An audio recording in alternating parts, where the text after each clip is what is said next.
Here we are again on a lovely day, if you like rain, if you are into rain, if you love getting wet, then today is the perfect day for you. Here we go then. Yes, we are back together. It is English Addict live from the birthplace of the English language, which just happens to be England.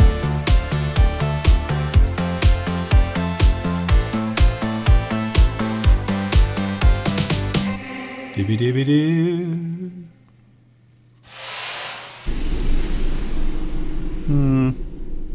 Excuse me a moment.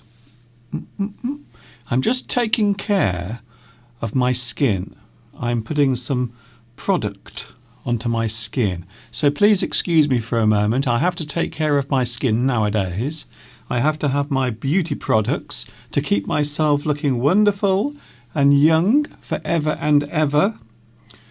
Isn't that lovely? I know what you're thinking. You're thinking, Mr. Duncan, you shouldn't put makeup and moisturiser on your face. You are a man. Men don't do that. Well, I have to argue with that particular opinion, to be honest, because nowadays lots of men are into moisturiser and makeup. You will be amazed how many people and how many men in particular spend their morning making themselves look beautiful. So that's what I'm doing at the moment, and there is nothing wrong with it. What do you think? Do you think it's wrong for men to use makeup on their face? I think it is. I think it's wonderful. I think it's really cool if you can do that. If you can afford to buy some of these cosmetics, then I don't think there's anything actually wrong with it. So that looks so much better. Doesn't that look lovely? I look like a supermodel. I think I will go onto Instagram right now and post some lovely pictures of myself pouting. Do you like that? I think it's lovely. Isn't that nice? What do you think? Do you think it's wrong for men to wear makeup, to use cosmetics? It is quite normal these days. There are many products that are designed for men, not for ladies, because for many years women have had their choice of cosmetics and makeup, things to make them look beautiful, gorgeous, and, dare I say, sexy. So what do you think? Do you think it's right for men to wear makeup, maybe a little bit of foundation on their faces, maybe a little bit of rouge to add some blush? Maybe a man who has very pale skin, maybe he would like to have a little bit of colour in his face. So that is something to think about at the start of today's live stream. I'm starting to regret doing this. I've just suddenly realised that I've covered my face in lots of moisturiser. Shall I just leave it there? Okay, I will just leave it there for now. I will get rid of it later on. But I think it's good. I think it's okay these days. I think it's acceptable for men to look after their skin, not only their face, but also their body as well, the rest of their body. Men, I think sometimes, men worry more about their beauty and their appearance than women. I think so. The only difference is, of course, men don't want to admit to doing that. They don't want to say, oh yeah, I love putting makeup on my face in the morning.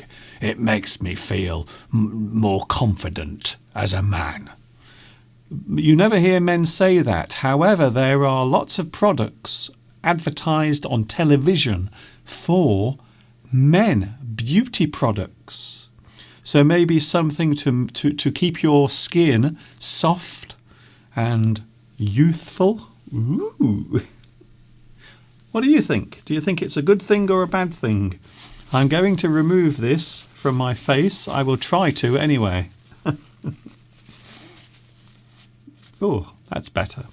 It has a very strange smell, this particular product. Mr. Steve gave this to me. I think he was trying to tell me in a very subtle way that my skin needs a little bit of moisturising. So I'm not sure if that's better. Is that better or worse? I think that's worse. Oh dear. Well, this is what I'm going to look like for the next 2 hours. So I hope you don't mind. Hi everybody, this is Mr. Duncan in England. How are you today? Are you okay? I hope so. Are you feeling happy today? I'm happy for 2 reasons. One, Mr. Steve is not here, so I have some lovely peace and quiet. There is no Mr. Steve today. He has gone performing. He is singing in an afternoon concert for some I was going to say the paying public. People actually pay to watch Mr. Steve sing. Can you believe that? I suppose I can believe it because he's a very good singer. But at least I am happy that Mr. Steve is out of my way for a little while, because he can be quite annoying sometimes to be around. The other reason why I'm happy is because my cold, my fever, has finally gone. It has taken me such a long time to actually get rid and push out this horrible, stinky cold that I've had. It's affected the whole of my body, not only my nose and my throat, but also my joints, my body. Everything was aching. I felt tired all the time. But I am pleased to say that I feel much better today. Thank you for asking. And my throat isn't too bad either. You might notice that my voice has returned to its usual lovely self, which I'm also very pleased about as well. Hello everybody. For those wondering who I am, maybe you are thinking, who is that weirdo? Who is that strange man staring at me through my internet connection? Well, my name is Duncan. I talk about the English language. I love English. I do. I like it ever such a lot. I'm hoping one day they will change the law that will allow everyone to marry their favourite language. I think so. Imagine a beautiful ceremony as I walk down the aisle with the alphabet and every single word that exists. Very nice. So that's what I do. I love English. I've been doing this for a very long time. I won't tell you how long because you won't believe me. If I tell you how long I've been doing this for on YouTube, you won't believe me. You will say, Mr. Duncan, you are a liar. You are telling fibs. If you tell a fib. If you tell a fib, it means you are telling a lie. You are being dishonest about something. So that's what I do. That is the introduction over with. Yes, we have made it to the end of another week. And also we are almost halfway through December, which means only one thing. Oh, yes, I think you know what I'm talking about. Yes, we have made it all the way to Sunday.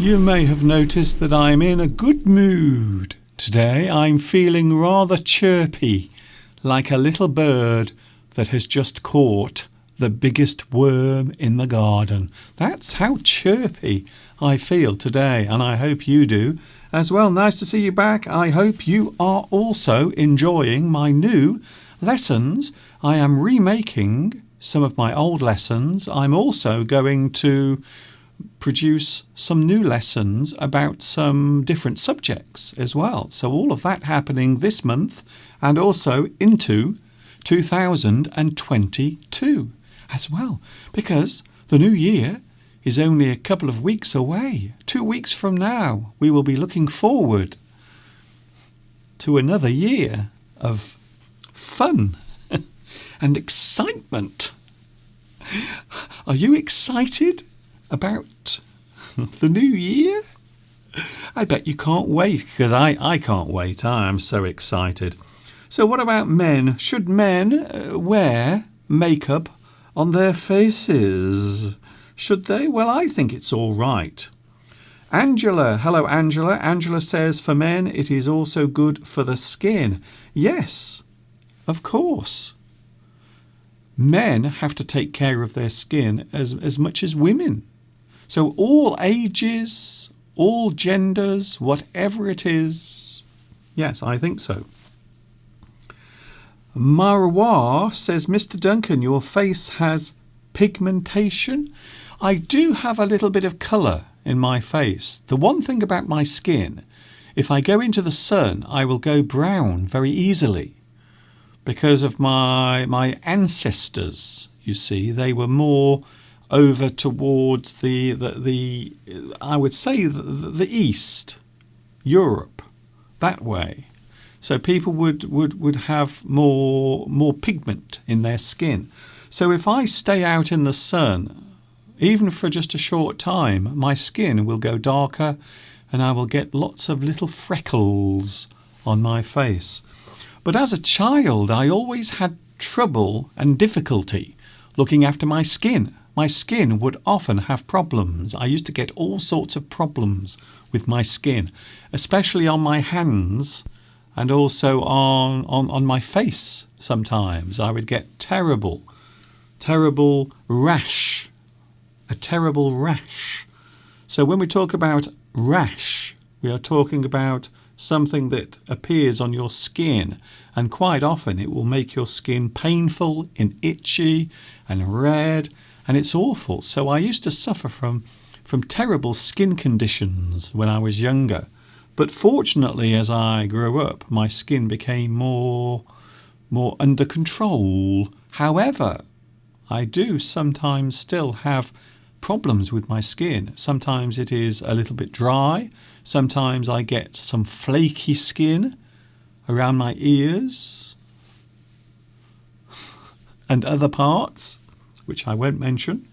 So it's very good to keep care or take care of your skin. I think it is a good thing whether you are a man or a woman. However, I'm not just talking about moisturizer. I'm not just talking about those sorts of products. I'm also talking about actual makeup. Men are now starting to put foundation on their face to hide all of the marks, to make themselves look much more, dare I say, attractive. I think people are more self-aware these days because of the pressure that is put on them, especially young people.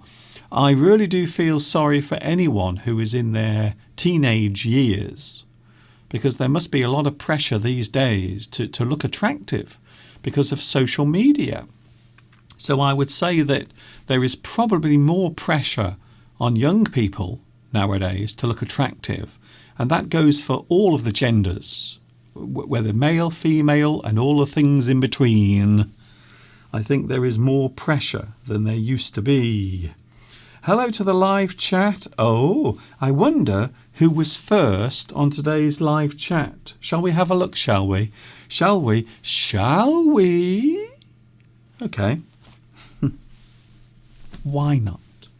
Oh, hello, Vitas. Vitas, very nice to see you here today. You are first once again. You are the champion of champions. You have the fastest finger in the West.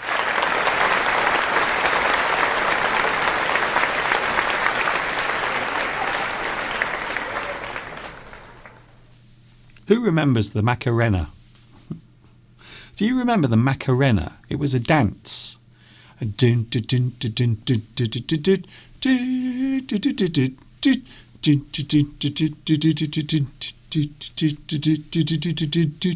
Macarena. Who remembers that? Who remembers the birdie dance?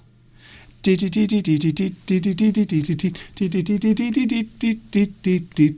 remembers that? The birdie dance. No one? Suddenly I feel like the oldest person here, unfortunately. Hello to Vitas. Yes, you are first here today. Congratulations. Well done. I suppose I should give you a big thumbs up as well. Well done.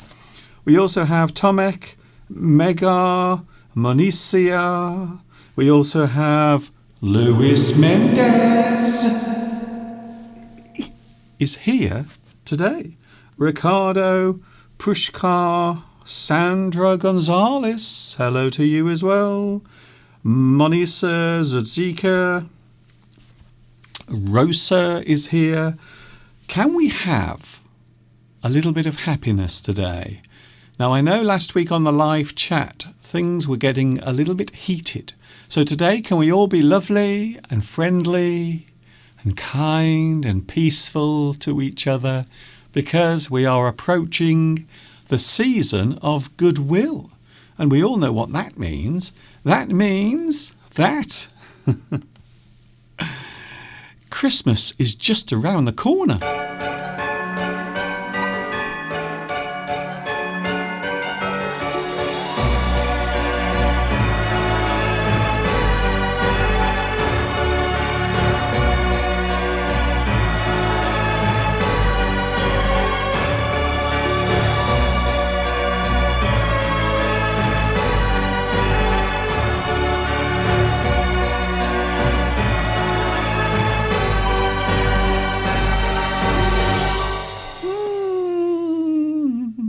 Are you ready for Christmas? Well, are you? Are you ready for Christmas time? A lot of people at the moment have already started celebrating Christmas. They've already bought their presents. A lot of people are already exchanging their gifts. And we are still many, many days away from Christmas. So a lot of people now have their trees and their lights on the house. And many people already are visiting their friends and relatives because they can't wait. They can't wait for Christmas to come. But I suppose my question is it too early for Christmas? Now, at this time of year, many people will start making preparations. They will start to prepare for Christmas as it slowly approaches. And I know a lot of people don't celebrate Christmas. There are many people here in the UK and around the world who do not celebrate Christmas, but I still think it is a fun time of year. I mean, I wouldn't describe myself as religious, but I really do enjoy Christmas. Any excuse to be happy, cheerful, and full of joy. Any excuse. We don't have to make an excuse. We don't have to have a reason. But sometimes it is good to have a good reason to be happy and celebrate and be joyous. Why not? After all, there is enough doom and gloom in the world at the moment. I think we need a little bit of happiness. I really do. Oh, a lot of people appear to be remembering the birdie dance. Yes, so I remember that one. That was around in the very early 1980s. I remember it. I remember when that song actually came into the charts for the first time. And then everyone was doing the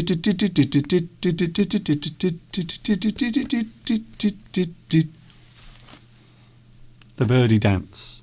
And then there was the Macarena, That was much later. I think that was in the 1990s. The Macarena.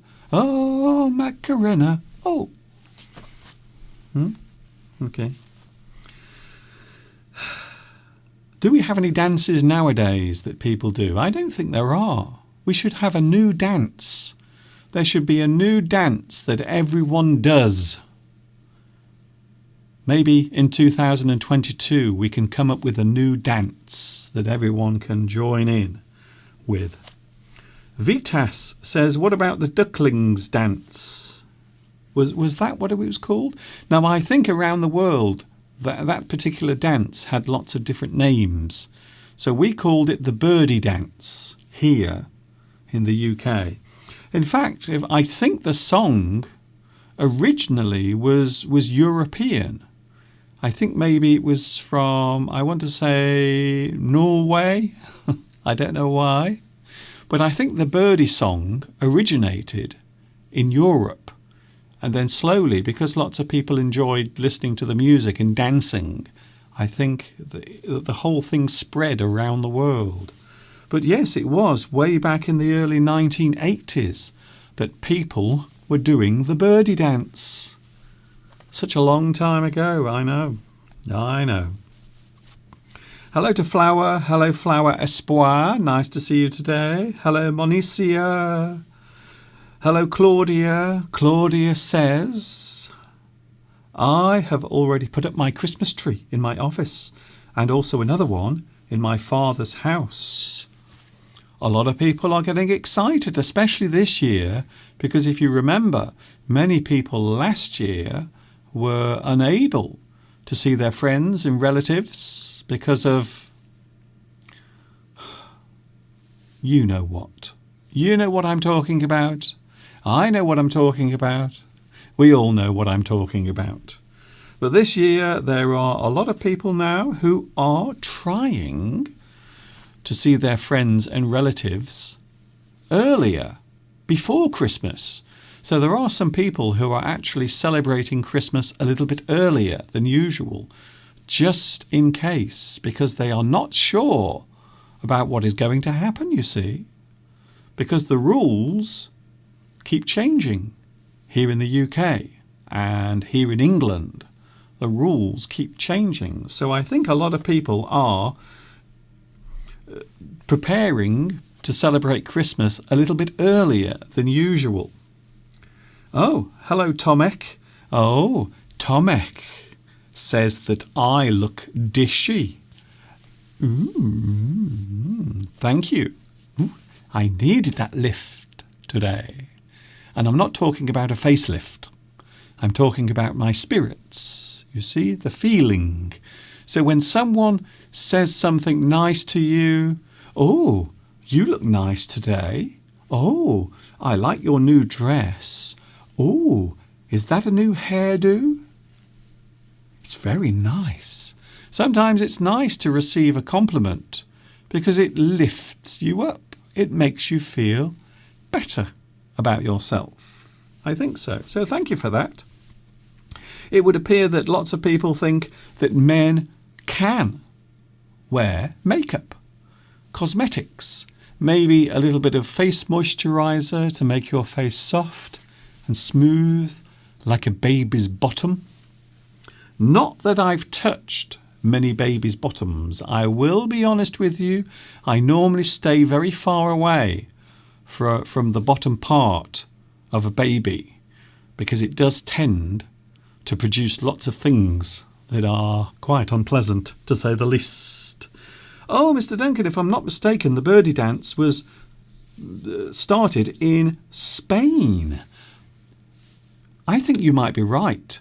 I think you are right. Yes, I think the birdie dance, the little birdie song from the 1980s, I think it did start in Spain. I think you might be right there. That feels right. I think you are correct. You are spot on. I think you have hit the nail on the head. Well done. So Christmas is on its way. Is it too early? Well, I don't know. But one thing we might be doing over the next few days, if you haven't already done it, people will start putting up their Christmas lights. Would you like to see me putting up my Christmas lights? You would? OK then, let's take a look.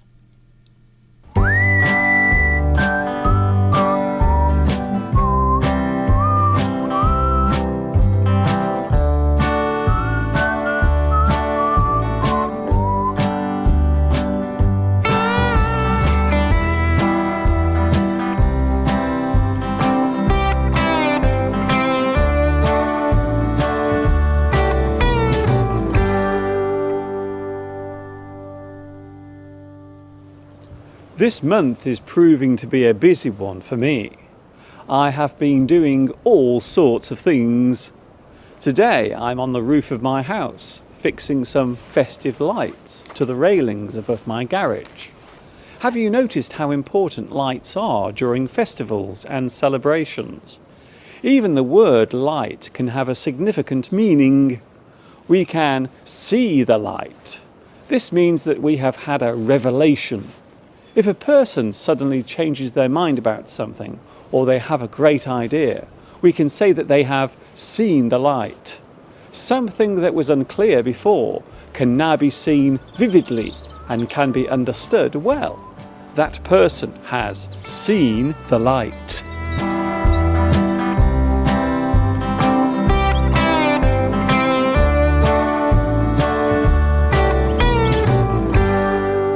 These are called fairy lights.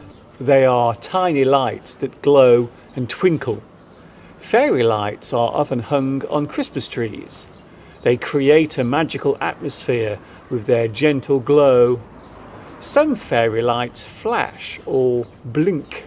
Some are white, while others are multicoloured. The name fairy lights dates back to the late 1800s and became popular after they were used as a stage prop in the opera Iolanthe, written by the composers Gilbert and Sullivan. For the opera, small electric lights were placed on the actors who were playing fairies. The name fairy light stuck and is still used to this very day. Did you know that originally candles were used as decorations? That does not sound very safe to me.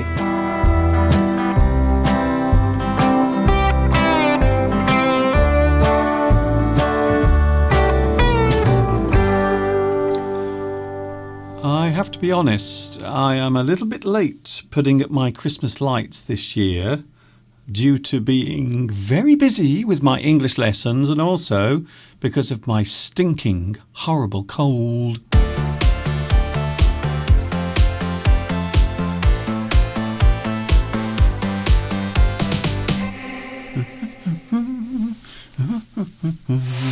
I feel great today. I just want to keep moving. I want to keep moving around. Come on, everyone, let's do this. Oh, I don't know what's happening today. I have so much energy today. I feel like I'm full of beans. I know that later on I will feel tired, but at the moment I feel very, very lively indeed, and I hope you do as well. Some interesting questions coming through. Are you married? Mr. Duncan, are you married? The answer to that question is no, which is why I look so happy and young. I think maybe that could be the reason. Hello, Angela, talking about songs that have dances, like the Birdie song and the Macarena. I like the Ketchup song. It is the song sung by three girls. It was a hit before Macarena. I don't remember the Ketchup song. I'm going to be honest, I don't remember it. I remember the twist. My parents used to dance to the twist in the 1950s. Come on, let's twist again, like we did last summer. Oh, let's twist again. Twisting time is here. So there is another dance that goes with the song, the twist. Can you think of any others? I don't think there are many, to be honest. I don't think there are many. Perhaps you could have the jitterbug. The jitterbug. The jitterbug. Who remembers the jitterbug? I have a feeling you won't remember it because I think it was around in the 1920s, 1930s, the jitterbug. This is the jitterbug. You sort of move your legs and your hips and you do this with your hands. The jitterbug. Let's all do the jitterbug. Let's all jitterbug. I don't know what's wrong with me today. I think I'm extra happy because Mr. Steve is not here. And I can stretch my arms. I don't have to worry about Mr. Steve stepping on my feet and all of those things. I don't have to worry about Mr. Steve saying things that upset other people as well. Is it too early to celebrate Christmas? I'm just wondering, because I've noticed around the town in which I live, lots of people already are starting to put their trees up and they are starting to get in the Christmas festive mood.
Ho, ho, ho! Everybody! Christmas is coming. And Mr. Duncan is getting fat. At least I will be. Over the Christmas period, I am planning to eat lots and lots of rubbish. I'm going to eat chocolate, biscuits, all the things that I could not eat during this year because I've been losing weight and trying to get myself fit and healthy, not only through my looks, but also what's inside, under the skeleton and the skin and the muscle. I want all of that to be nice as well. So Christmas is just around the corner, but is it too early Apparently, some of you have already started to put your tree up and show your lights, and you are getting into the festive season already. And I think the same thing is happening here in England. Lots of people are really excited this year because Christmas is on the way. And of course, last year, unfortunately, we couldn't spend time with our friends and relatives because of you know what. You know what, I know what, we all know what. That thing that I am sick and tired of listening to and hearing about, to be honest. Hello to the live chat. Nice to see so many people here today on a rainy day. We've had a lot of rain today, even though it is really warm. It is around 16 degrees Celsius. 16 Celsius today. It feels really warm outside. It does not feel like winter, to be honest with you. It does not. Hello also to Laura. Hello, Laura. Nice to see you here as well. For those asking about Mr. Steve, he's not here today because he is performing in a concert, a Christmas concert. Lots of people at this time of year like to go and watch performers singing Christmas songs, maybe a Christmas story, maybe they are acting on the stage. So fortunately, this year, people are allowed to go and see performances.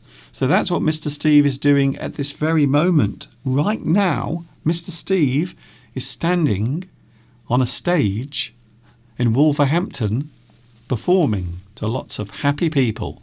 Everyone excited because Christmas is on the way. So that's what Mr. Steve is doing. For those asking about my mother, thank you very much for that. I haven't been able to go to see my mother because, well, first of all, I've been ill. I've had a horrible cold, and I don't want to give my mother my cold because she's not as young as she used to be, you see. So for those asking about my mother, I am going to see my mother next week. I'm going to visit my mum next week. So hopefully I will get to say hello to her next week, maybe Monday or Tuesday next week, hopefully.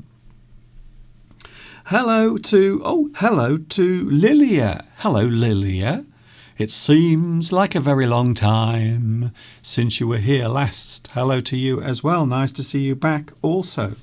So it would appear that a lot of people are already in the Christmas mood. Things that people do at this time of year include putting up their Christmas lights, but also a lot of people enjoy putting up their Christmas tree. Would you like to see me putting up my Christmas tree? You would? Okay. Let's do it right now.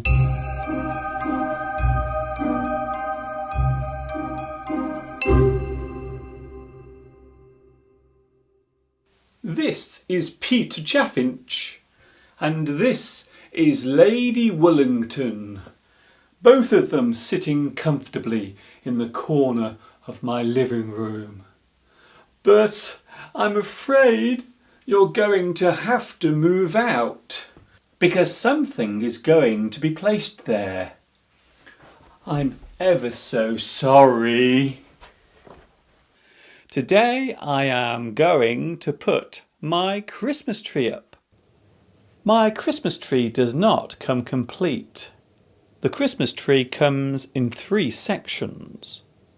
This is the bottom section. So before I can decorate it, I must construct the tree. I have to put the tree together first. The tree has to be assembled. This is the bottom part of the tree. It is the base of the tree. So that's the middle section in place. All that remains now is the top section. So there it is, my lovely Christmas tree. It's a very tall tree, and it took me a long time to set up. Its total height is 7 feet. That's even taller than me. Yeah. Super duper Christmas tree. You're a super duper Christmas tree. Oh yes you are. So green and so lush. So nice to see. You are the world's best Christmas tree.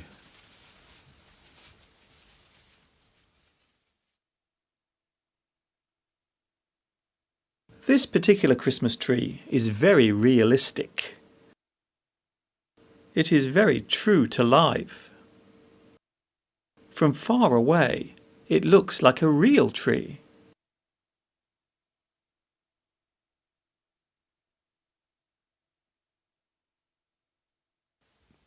The putting up of a tree at Christmas stems from the old pagan ritual of tree worshipping. Some people believed that trees were alive. Others considered the tree as sacred and divine. In some cultures, a tree is planted after the birth of a child so as to help it grow strong and healthy. The practice of bringing a tree into the house at Christmas became popular over 2 centuries ago. It first began in Germany and slowly moved to other places. Here in Britain, we have been decorating our homes with a tree at Christmas for around 200 years. Originally, these trees were decorated with candles, and later other things were hung on it so as to add more colour. These days we place many different things on our Christmas trees.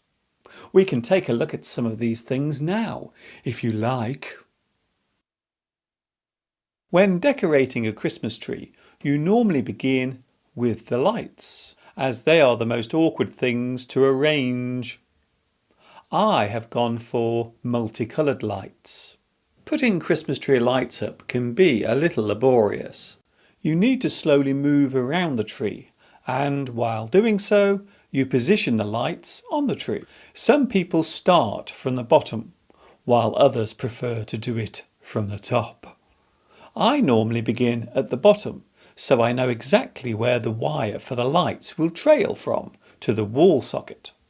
So I start at the bottom of the tree and slowly work my way up.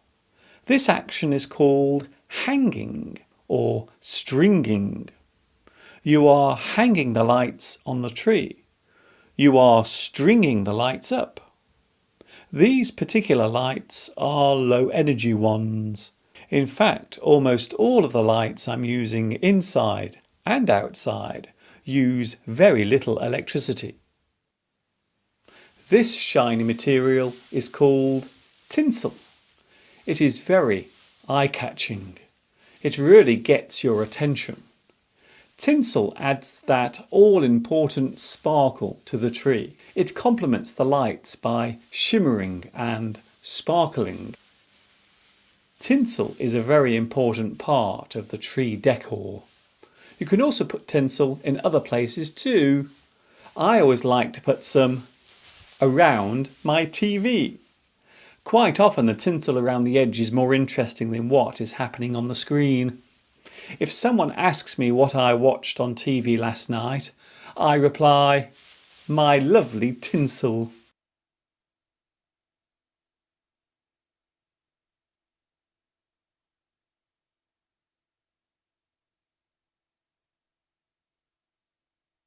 So that's the tinsel on the tree. I only have one thing to say next.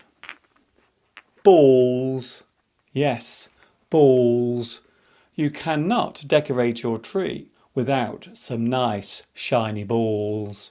Or, as they are more traditionally known, baubles. A bauble is a glass decoration, normally associated with Christmas trees.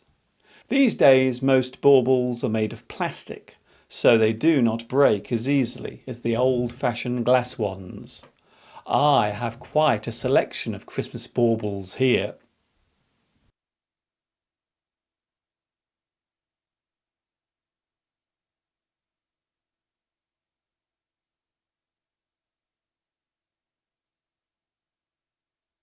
The focal point of any Christmas tree is the top. Normally, on the top of a Christmas tree, you will put a fairy or a star.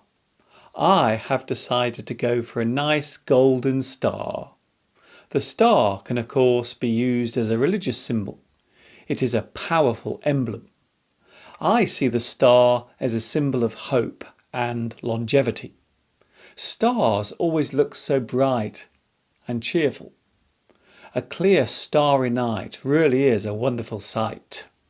Twinkle, twinkle, little star, how I wonder what you are.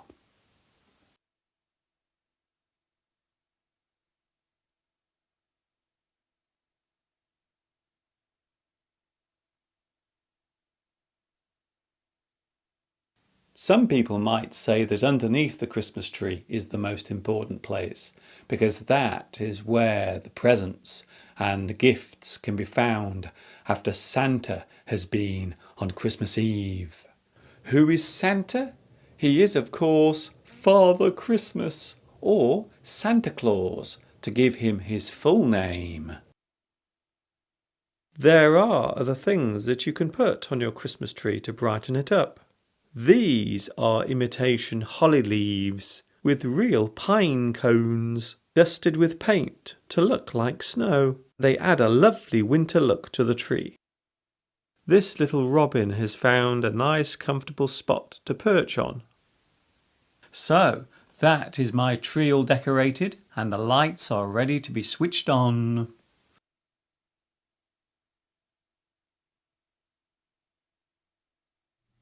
Isn't that lovely? I think that Christmas tree looks amazing. By the way, I suppose I should tell you also that was way back in 2013, during my first year living here in Much Wenlock. And that's the reason why the house looks slightly different. All of that now has changed a lot since 2013. In fact, we are coming up to 9 years. Can you believe it? Almost 9 years I have been living here. I really don't believe it. In fact, I refuse to believe it.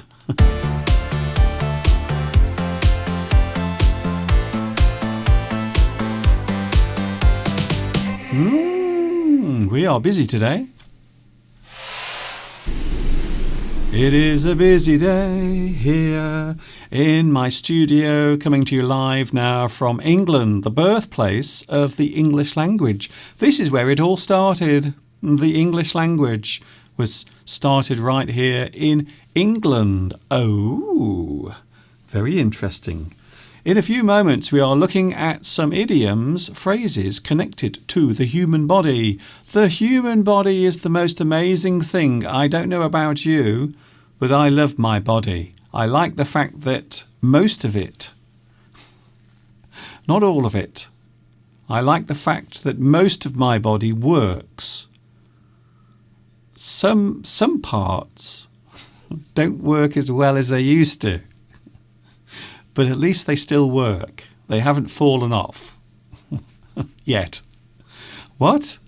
No, I'm not talking about that. I'm talking about my nose and my ears and my fingers and my feet and my legs. Nothing else. That's you, with your dirty, disgusting mind.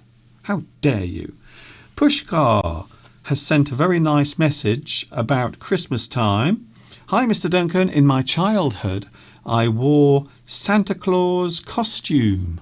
I would dress up as Santa Claus. This is something that happens if you go to a shopping centre or maybe a certain place where people are gathering. You might find someone dressed up.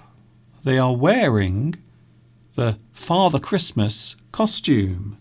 And that's what Pushkar did. In my childhood, I wore the Santa Claus costume and I would go to church saying hello to Santa. Did you say hello to Santa whilst you were dressed up as Santa Claus? Because that must have been quite confusing. Imagine the children. Think of the children going there and then they see two Santa Claus. Maybe they think, oh, they've started cloning Father Christmas, which is very useful, really, because then doing his work will be much easier. I think so. So thank you, Pushkar, for that. A nice little memory there. Thank you very much. By the way, you are welcome to get in touch on the live chat. It is open for everyone. We have a lovely message from, if I can find it, it's now vanished. Just one moment. I feel like Mr. Steve, because this is what Mr. Steve does. Sometimes he loses the messages, and that's what's happened to me. I've lost them now. Oh, here we go. Ying Hung Seng says, I used to live in Wolverhampton. It was my alma mater. I would go to college there, and it is a lovely place. I hope Mr. Steve likes it. Well, can I just tell you that we used to live in Wolverhampton. So before we moved here to Much Wenlock, we used to live in Wolverhampton. And yes, it's a big place, a big city, big university, a very famous, well-known university. In fact, in this area, there are lots of universities around the Midlands area. So you have Birmingham, of course, Birmingham University, very well known. And also you have Wolverhampton University, Staffordshire as well, which is where I was born originally. Staffordshire has its own university as well. So there are many universities around this area. And I hope you enjoyed your time in Wolverhampton as well. Everyone is talking about food today. I've noticed one thing about the live chat. Quite often, the conversation will turn to food. Have you noticed that? A lot of people like talking about food. I have to say, my skin, I can feel the difference. If you remember at the start of today's live stream, I actually put some moisturiser on my face and it does feel better. It feels lovely. So I might do that every Sunday before I come on. I will put some moisturiser on my face to make me look alive and fresh. Let's be honest.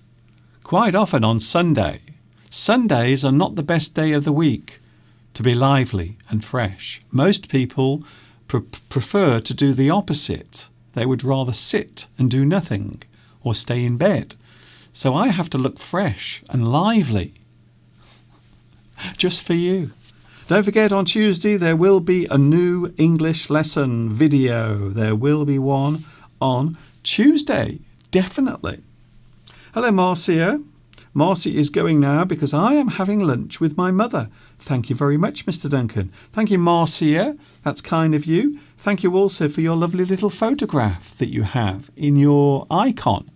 Your little icon next to your messages. So it's very nice to put a face to a name. And I hope you have a good time with your mother as well. Hello also to Mosen, who says, is Santa Claus the same as Papa Noel? I think you will find it is the same. It's just it's a very different translation. So we often use the word Noel when we are talking about Christmas. So we might say Happy Noel or Happy Christmas. So of course, Papa Noel translates to Father Christmas. I hope that helps you. Hello, Vitas. Remember, Christmas isn't about how big the tree is or what's under it, but who is around it. I like that. That is a very good thought for the day. That might be today's thought for Sunday. A new feature that I'm going to start. So it doesn't matter how big your tree is or what is underneath it. The important thing is who is around it. And by that we mean your friends and relatives. I think that's a great thought for the day. Thank you very much. Lovely. We are looking at some words and phrases connected to the body. There are many idioms connected to parts of your body. What is your favourite part of your body? I have to be honest. This is going to sound strange, but I quite like my lips. I've always been rather sort of enamoured by my lips. I don't know why. People used to say that my lips were lovely. They used to say your lips are very, very thin, but they have a beautiful shape. So there, my lips. I like my lips. Nothing else. The rest of me, awful. But I like my lips. I always try to take care of my lips because, well, I need them, first of all, for talking. So without these, I wouldn't be able to do my job. I would have no voice. I would have no ability to speak. So my lips are actually very important. I wonder if there are any idioms connected to your lips. We will find out a little bit later on. So we are going to look at some words and phrases connected to parts of the body. Also, if we have time, we are going to look at some words and phrases connected to books as well. How often do you read books? Do you read books very often? Those two subjects are what we will be looking at today.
I am sure there must be lots of people missing Mr. Steve today. Sadly, he's not here because he's actually singing with an audience right now as I speak.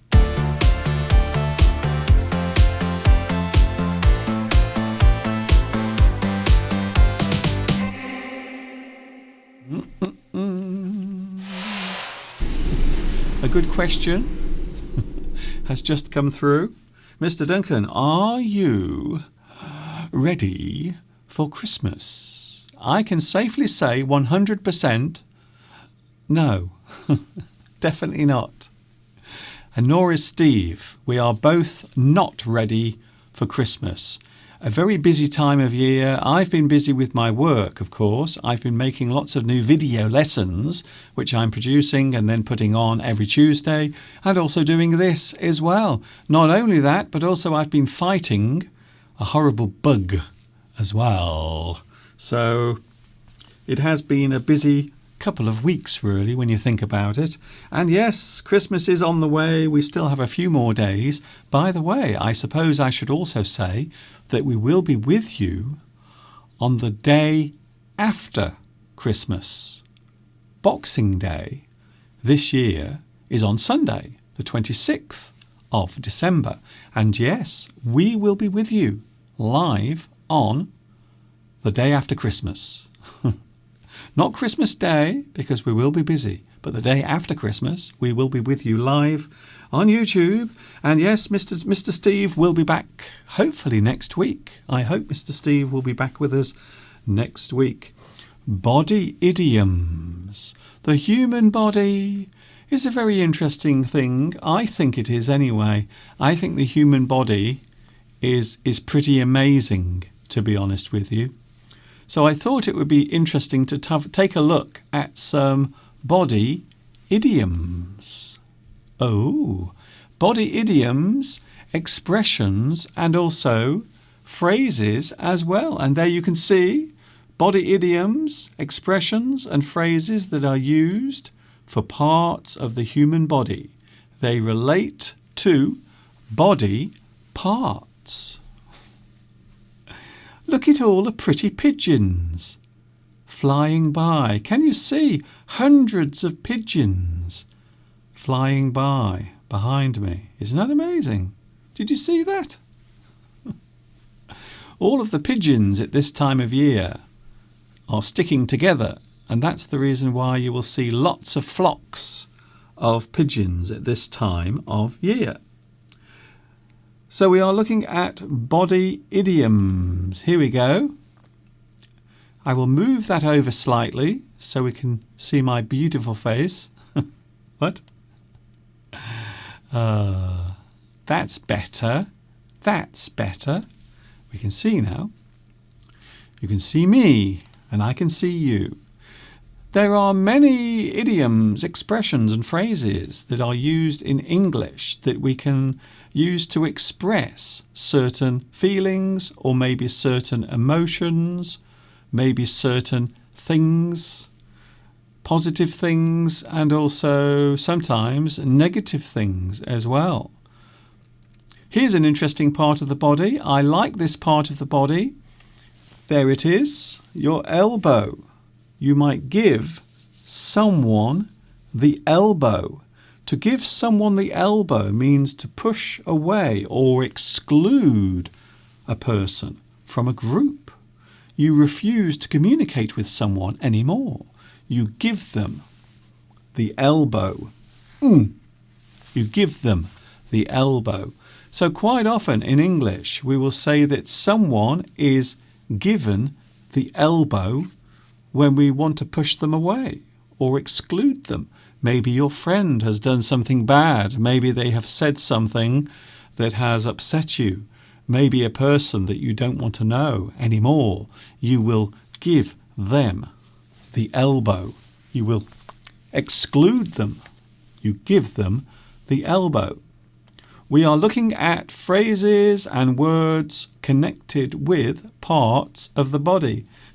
The next one is a little bit gruesome, so I hope you won't be upset.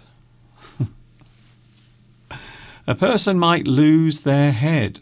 If you lose your head, it means you become angry or uncontrollable with rage. You lose your head. You lose control of your emotions, your feelings. You lose control of your actions. You lose control of yourself. You lose your head. We can also say that you have lost your head. So to lose control of your emotions or your feelings is to lose your head. That is the expression that we use. We are looking at some body idioms and expressions today. Here's another one. Oh, now this is something we mentioned earlier. I mentioned my lips. This time of year, I always find that my lips become dry. I don't know why, but it can be quite painful when your lips become dry. They can start to crack and they become sore and uncomfortable. And every time you talk, it is actually painful. So I don't like it. I don't like it when my lips become dry and they become cracked. Anyway, here is an expression. My lips are sealed. Zip.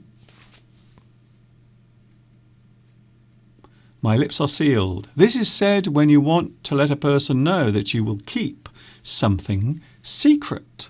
Your lips are sealed. The secret will remain safe and hidden. You can trust me. You can trust me. My lips are sealed. They are sealed shut. I will not tell anyone about your secret. I will not reveal the secret to anyone. My lips are sealed. I like that expression. That's a good expression. I like that one. Here's another one. If you have something you want to tell another person, maybe there is something that is bothering you, maybe something is worrying you, maybe there is something that is on your conscience, you might want to get it off your chest.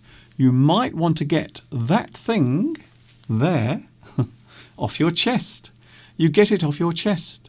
To tell someone about what is worrying you, or you reveal a hidden secret that has been troubling you. You get it off your chest.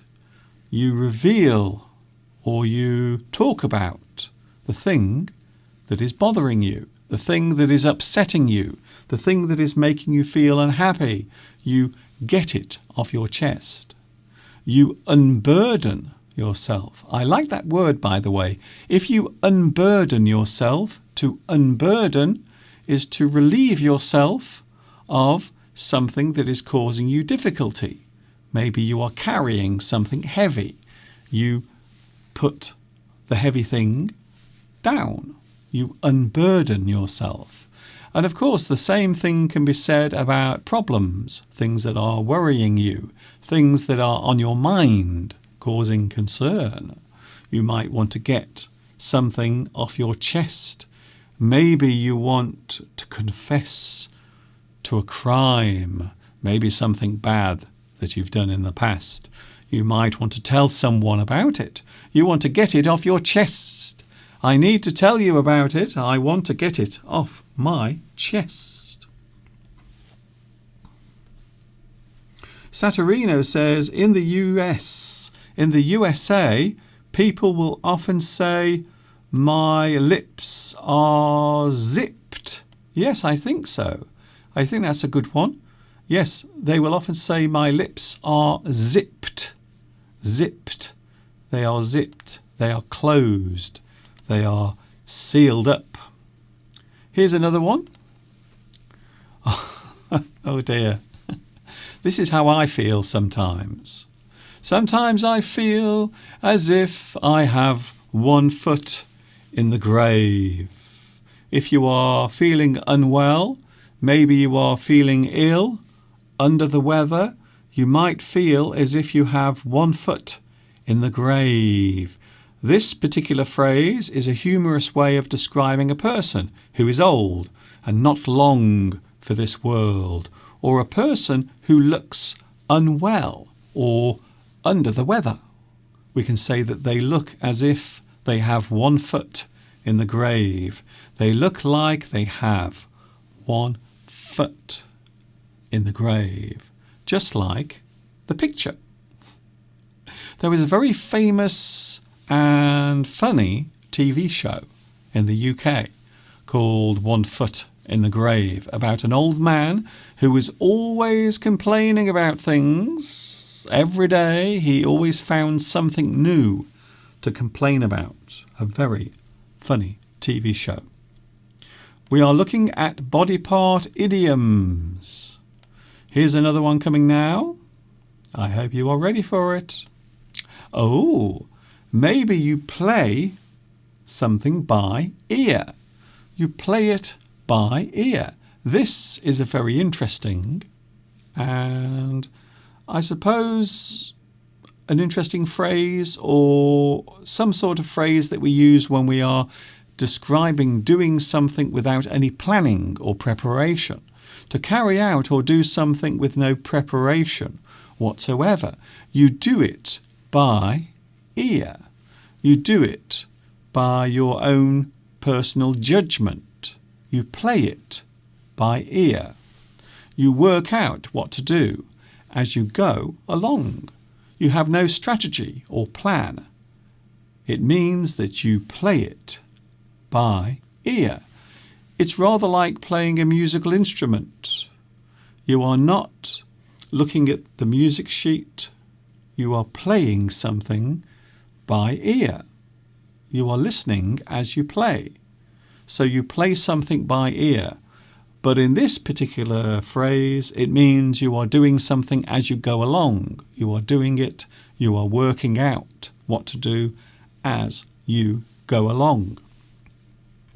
Here's another one, and this used to be, or this was, one of my mystery idioms that I used to do a very long time ago. I used to do mystery idioms. Do you remember? So here is another one. This is one of my mystery idioms that I used to do. And this particular one cost an arm and a leg. We are describing something that is very expensive, something that you had to pay a lot of money for. So if something costs an arm and a leg, it means to pay a high price for something, to pay more than you wanted to. The thing in question cost you an arm and a leg. The most expensive thing you have ever bought. Maybe you buy a beautiful diamond ring for your future wife. You want her to love you forever. So you spend a lot of money, more money than you had planned. We can say that that diamond ring cost you an arm and a leg. It was very expensive. Very expensive indeed. Here's another one. We have a couple of more and then we are moving on to something else. Looking at expressions and phrases connected to the body. Oh, here's another one. Something that is a sight for sore eyes. Something that you see that makes you feel better, cheered up, happy. Something that you see and immediately you feel uplifted. This expression is used to show a welcome, attractive thing. Something you suddenly see that makes you feel better. Something that relieves a bad moment is a sight for sore eyes. A welcome change to raise your spirits and your feelings is a sight for sore eyes. Maybe you see your girlfriend in a beautiful dress as she walks into the room. You will say, "Oh, darling, you are a sight for sore eyes. You are very attractive. You have made me feel better by seeing your beauty." I like that. That's a good one. A person who is a sight for sore eyes. So that one is a positive one. Here's a negative one. Here is a negative phrase. We might say that a person has a heart of stone. We are describing a person who is cold-hearted. So quite often we can use the word heart to mean care, love, but also we can use it in negative phrases as well, such as this. A person who has a heart of stone. They have a cold heart. This is used to describe an uncaring or cold-hearted person. They have no care for others. They have a heart of stone. To have no empathy or feelings. You don't understand other people's emotional problems, or maybe you are not aware of other people's unhappiness or sadness. You can't feel other people's emotions. You have a heart of stone. So there are many expressions, many words and phrases we can use that also use body parts. Angela. Hello, Angela. Thank you very much. That is a good suggestion. Mr. Duncan, you can always use lip balsam. Lip balsam or as we call it here, we call it lip balm. Lip balm. That means something that you put on your lips to moisturize and to keep your lips soft so they don't go dry and begin to crack. It's nothing worse, especially at this time of year. A lot of people suffer from dry lips, dry skin because of the cold weather, the cold wind. And many people get dry lips, and sometimes they can crack. But yes, you are right. That is a good suggestion. Thank you, Angela, for your suggestion. Stefano says, in Italy, we say that something cost an eye to say that it is very expensive. So you just say, that thing was so expensive, it cost me an eye. Interesting. I've never heard that used in that particular way, but normally we say something cost an arm and a leg. I hope you have enjoyed today's live stream so far. I'm not going just yet, but I will be going in around about 10 minutes time. Raphael says, something expensive that you buy, we say that it costs a kidney. Interesting. That's very interesting. So something expensive has cost you a kidney. A lot of people joke about that, you see, in this country. If something is expensive, maybe you want to have a new computer game, maybe the latest computer console, and it's very expensive. Sometimes people will joke that they will have to sell one of their kidneys to buy the computer game because it's so expensive. So we do say that as well. We say it also. Sometimes. Hello to MD Ariful. Hello to you. What about Vaseline, Mr. Duncan? Do you ever use Vaseline? Ooh, yes, I suppose you can use Vaseline. Vaseline is something that has many uses. Indeed, many uses. Yes, there are many uses for Vaseline. But one of the things you can use it for is when you want to put it on your lips or your skin. If you have dry skin, Vaseline can sometimes help, but not too much, because you will be slipping and sliding all over the place. Not very good. An iPhone 13 might cost you a kidney. Yeah. That's a very good point, actually. Yes, they are rather expensive. You are right. Tomek says there is another expression. You can say that you pay through the nose for something. That is good. That's a good expression. So maybe something that was expensive, maybe you have to pay through the nose. It sounds rather painful. And I think that is what it is expressing. It is expressing the feeling of having to pay for something that costs a lot of money. You have to pay through the nose. If you want that expensive thing, you will have to pay through the nose. I think so. Very good. Nice to see so many people here today, even though it's only me. I am on my own today. It is just myself. There is no Mr. Steve here. However, a lot of people are missing our lovely Mr. Steve. So for those who are missing him, this is just for you.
And there it is for those who like Mr. Steve and you are missing Mr. Steve right now. That was just for you.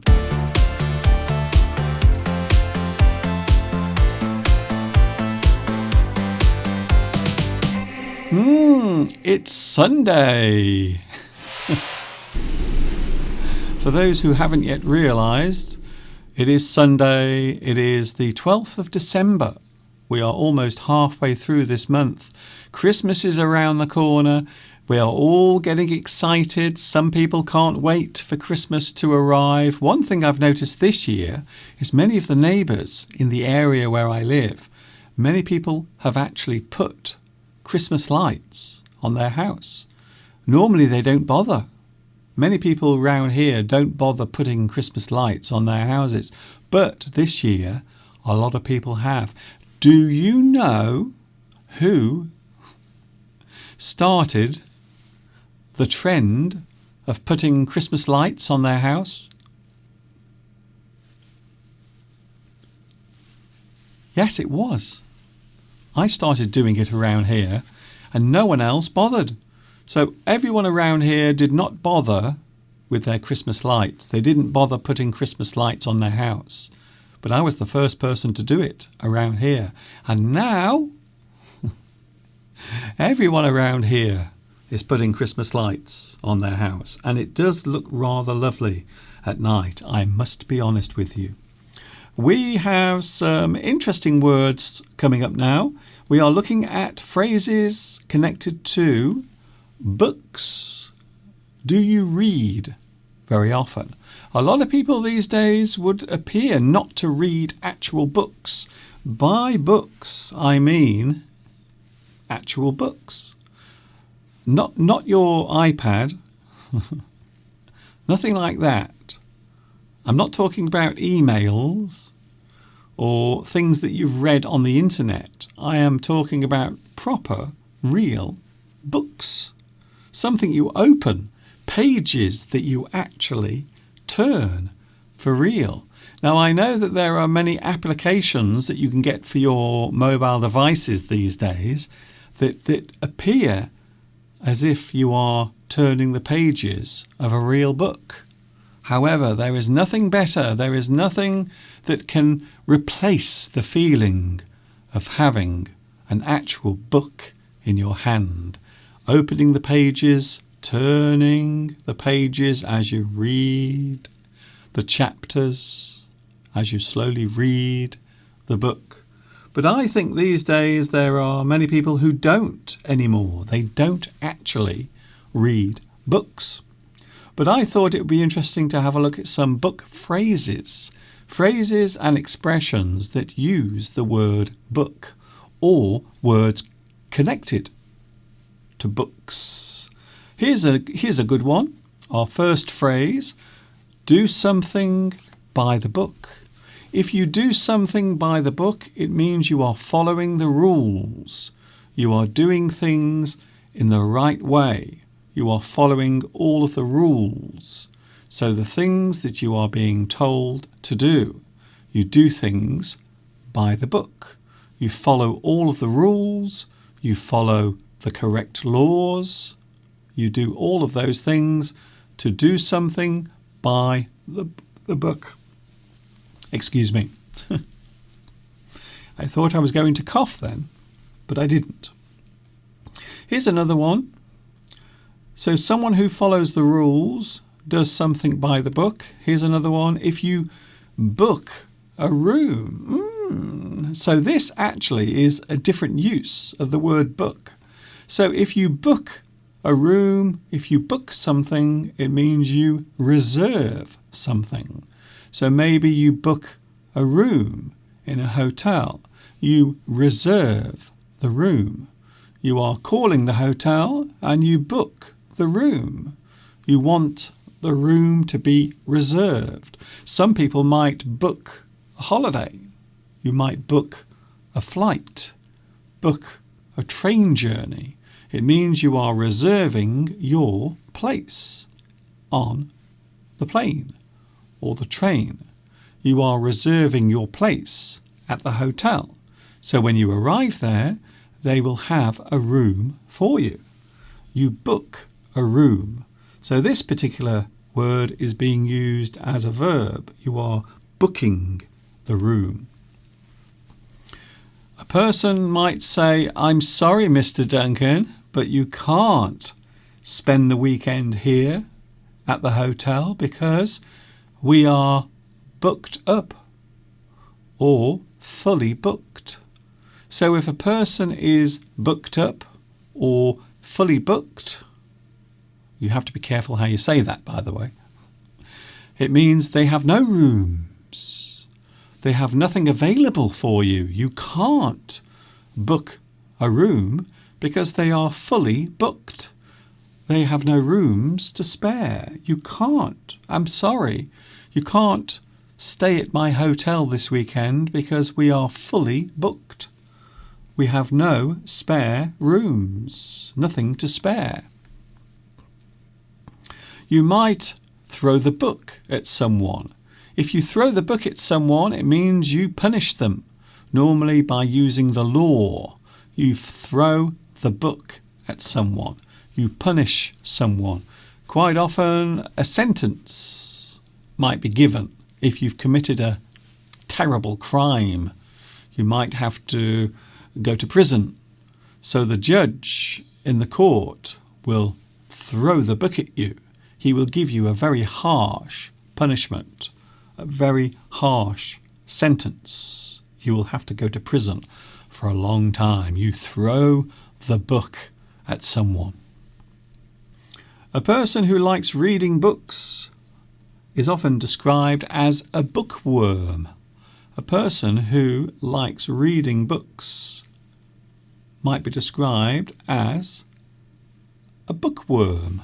If you read books, if you are always looking at books, if you are always in the library reading, if you like to have a book in your hand, normally at night, a lot of people like to sit down at night and read a book. It helps them to relax. We can describe a person who likes reading books as a bookworm. You might say that someone is on the same page as you. That means you are both thinking the same thing, or you agree on a certain subject. If you both understand each other's feelings perfectly well, we can say that you are both on the same page. You both have the same opinion. You both have the same feeling about something. You both have the same understanding of a situation that is happening. We are both on the same page. A person might decide to change their life. They might decide to stop being rude and selfish. They might decide to be a nice person. You might say that that person will turn over a new leaf. So by that, we are saying that a person will... Oh, there is a car going into my ear. Oh, it's going to come out the other side now. That was painful. If you turn over a new leaf, it means you turn a new page. You turn over, you start fresh. You change your habits, you change your behaviour, you change the way you do things. You turn over a new leaf. So by this we mean the page of a book. So the word leaf here refers to the page in a book. We might describe a person who likes reading as bookish. A person who is bookish is a person who looks as if they might read lots of books. Quite often we will describe a person who wears glasses. Maybe they look studious. They look like a person who might always be reading books. Glasses can make a person look bookish. It looks almost as if they are always reading books because they have bad eyesight. And that's it, you see. So I remember at night I used to read books. I used to love reading at night. And people would always say you should not read books at night. It is bad for your eyes. You will have to wear glasses if you are not careful. You might say, don't judge a book by its cover. If you don't judge a book by its cover, it means you are not judging someone by their appearance. So the appearance of someone can be very deceptive. Maybe a person who looks untidy or scruffy or unwashed, you might think that that person has no money, but they might actually be a millionaire. They might be a little bit like Howard Hughes. So never judge a book by its cover, because sometimes you can be wrong. Just because something looks a certain way on the outside doesn't mean that reflects the type of person they are. Never judge a book by its cover. To be overbooked. So this is very similar to fully booked. If you are overbooked, that means too many people have arranged to do something. So you have 20 rooms in your hotel, but you have booked 25 people to stay in your hotel. So you might say that you are overbooked. Too many people want to do that certain thing. There are some words as well that we can use to describe parts of a book. For example, we can say appendix. The appendix normally relates to the ending, the information that appears at the end of a book. So quite often you will read the book, and sometimes at the end of the book, on the very back page, there might be some extra information, and we call that the appendix. It is at the end. It is added on. Maybe there is some extra information to give you a help. Here's another word that we often use when we're talking about books, especially long books. There are some stories that are very long, and they go on for a very long time. Sometimes a person might rewrite that book and they will make it shorter. So if you abridge something, abridge means to shorten. You make something shorter. You condense the story. You make it shorter. So maybe the book is very long, the story has lots of detail. So what you actually do, you shorten the book. You make the story shorter. You condense the story. And that word is abridge. You abridge something. You make it shorter. You shorten the story. Two more. Chapter.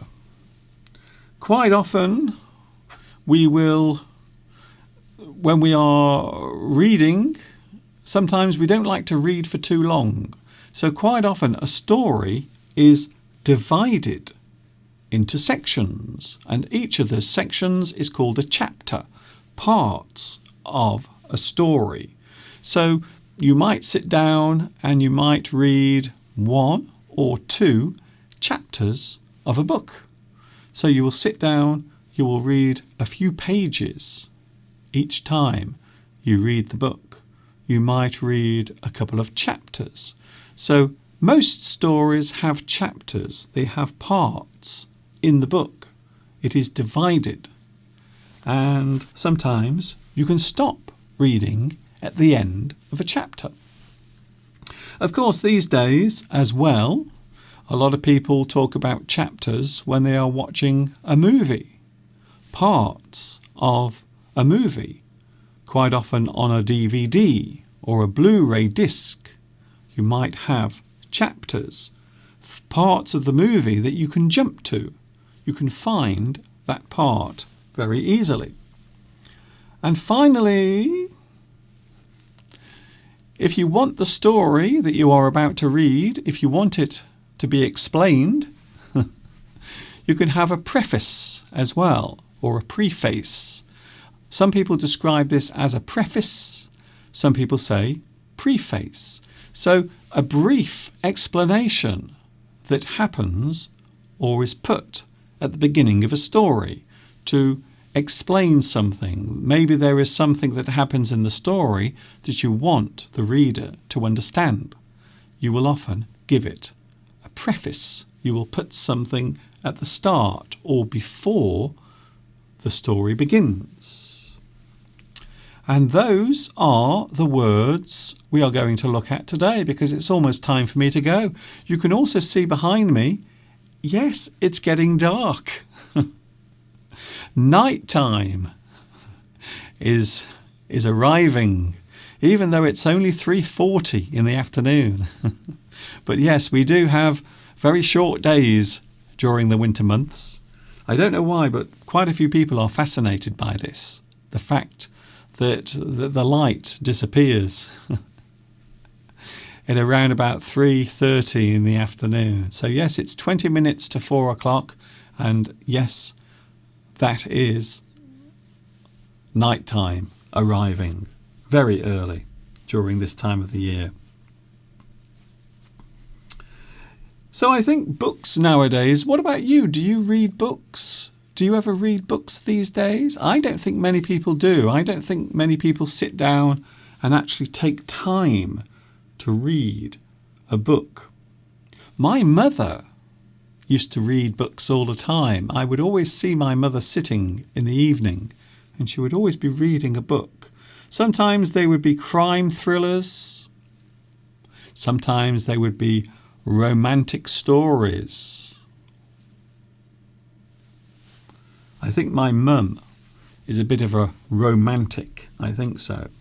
So what about you? Do you read books very often? I used to read books a lot.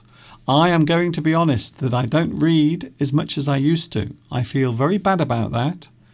But I do like reading articles and things that are talking about a certain subject or describing a certain situation. So I do like reading, but sadly, I don't read many books, unfortunately. Angela says, my cupboard is overbooked. I would not say that. I would say something different. If your cupboard is full, you can say that it is overstocked. So your cupboard has too many things inside. It is overstocked, or it is overcrowded. So you might say that your cupboard has too many things. Maybe the cupboard in your kitchen where you keep the food. Maybe you have too much stuff in your cupboard and you can't find the thing that you're looking for. It's really annoying when that happens. It really is so annoying. But yes, you might say that your cupboard is overstocked or overcrowded or overfull. There are too many things, too much stuff, too many things in your cupboard.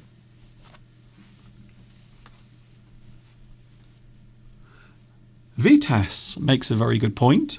The best way to become acquainted with a subject is to write a book about it. Well, I always say, this is something that I like to say to those who ask about writing or learning to understand grammar. Writing is a very good way of understanding the language, but also yourself as well. I used to love writing stories as a child. I used to write stories all the time. Sometimes they made no sense, but sometimes when my imagination was firing, when my brain was really active, I would write some good stories, some interesting stories.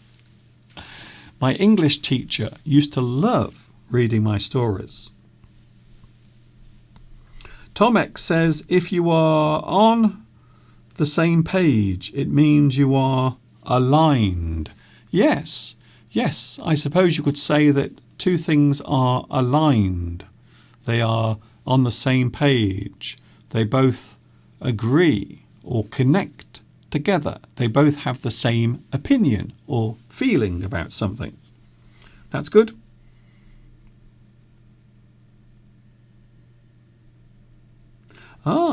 Lewis says, Mr. Duncan, I often hear books or listen to books. You are right. Many years ago, spoken books were used to help those who had difficulty seeing, people who were blind or partially sighted, who could not read books because they couldn't see. So quite often spoken books were used to allow people who had a visual impairment. They couldn't see very well. So yes, that is good, the spoken book. But of course, nowadays there are many companies that do spoken books. So instead of reading the book, you will just listen to the story instead. So yes, they have become quite popular over the past few years. I think so. I will be going in a moment. I hope you've enjoyed today's live stream. We've had a lot of things to talk about today. We've been rather busy. If you want to watch this again, you can. You can watch all of this as many times as you want. You can watch it once, twice, or even 1,000 times if you feel like it. I will be going. There will be captions later on as well. You can read the captions later. They will be there as well. Thank you very much for your company today. Thanks for watching. Thank you very much for joining me. Audiobooks. Don't you call them audiobooks? Asks Raphael. Yes, you can. You can call them audiobooks, spoken books, as long as you can hear them. That is what they are. Thank you, Beatrice. Thank you, Mr. Duncan, for this lovely live stream. Yes, I have been on my own today, just myself, holding the fort. Hopefully Mr. Steve will be back with us next week and we will be back together again. Palmyra says, I will watch the stream later. Thank you very much. See you later, Palmyra, on the replay. This is Mr. Duncan saying thanks for watching. I am back with you on Tuesday. Not live, but there will be a recorded lesson, a new lesson coming your way on Tuesday. I hope you will join me then. Thanks for your company for the last 1 hour and 47 minutes. I hope you have enjoyed it. This is Mr. Duncan in the birthplace of English saying thanks for watching. See you next Sunday, hopefully with Mr. Steve, and also in my lesson that I'm going to post on Tuesday. I will see you then as well. Almost. And of course, until the next time we meet here, you know what's coming next. Yes, you do. Have a great weekend. Enjoy the rest of your Sunday and have a super duper week. And of course,